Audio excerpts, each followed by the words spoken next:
Combien de temps faut-il pour préparer son financement?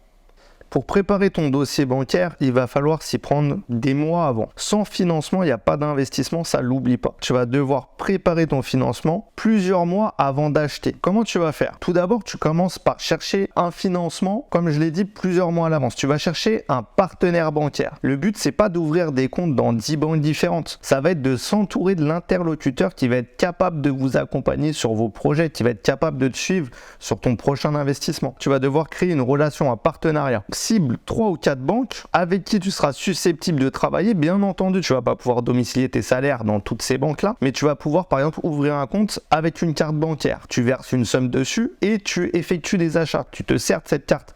La carte, elle n'est pas faite pour rester dans ta poche. Tu vas faire en sorte de montrer à ton interlocuteur que tu es là pour jouer le jeu. N'hésite pas non plus à prendre des produits et services. Les banques proposent une multitude de services. Les assurances auto, la téléphonie, l'épargne, les livrets, les PEA, les comptes titres, les assurances vie, des assurances prévoyance, tout ça. Essaye de cibler des produits qui seraient susceptibles de t'intéresser, de travailler avec. Il va falloir mettre de la trésorerie de côté, de l'épargne, c'est le nerf de la guerre. Commence à mettre des choses en place tous les mois, épargne de façon régulière, même si on sait que tu es investisseur et que tu vas chercher principalement des financements à 110%, fais en sorte de montrer à la banque que tu as une gestion bon père de famille et tu mets de l'argent tous les mois de côté. Parce que quand tu vas commencer à multiplier les acquisitions, tu vas voir que la banque elle va plus te prendre pour un particulier, elle va te prendre pour un professionnel de l'investissement. Tu vas devoir montrer que tu es capable de générer de la trésorerie, tu es capable de mettre de l'apport sur tes projets. Clean tes comptes, fais en sorte qu'ils soient nickel, qu'il n'y ait pas de virement exotique. Tu vas pas t'amuser à faire un virement à un de tes potes qui te renvoie les sous. Évite les jeux d'argent, évite la crypto. Tout ce que la banque n'aime pas,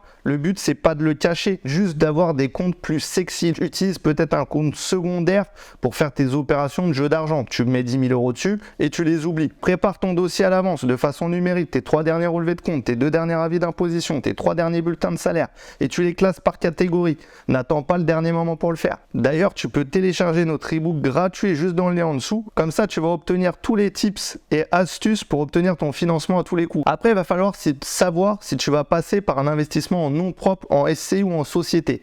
Essaye d'anticiper en fonction de ton projet que tu recherches et de ta situation personnelle. Tu pourras le modeler après si la banque par exemple a dit bah non je préfère financer en SCI plutôt qu'en nom propre, bah tu passeras par une SCI. Mais essaye de le préparer pour gagner du temps, pour anticiper. Toutes ces petites opérations, ça va te permettre le jour où tu trouveras un bien d'aborder de façon plus sereine ta recherche de financement et surtout d'avancer vers l'obtention de ton crédit.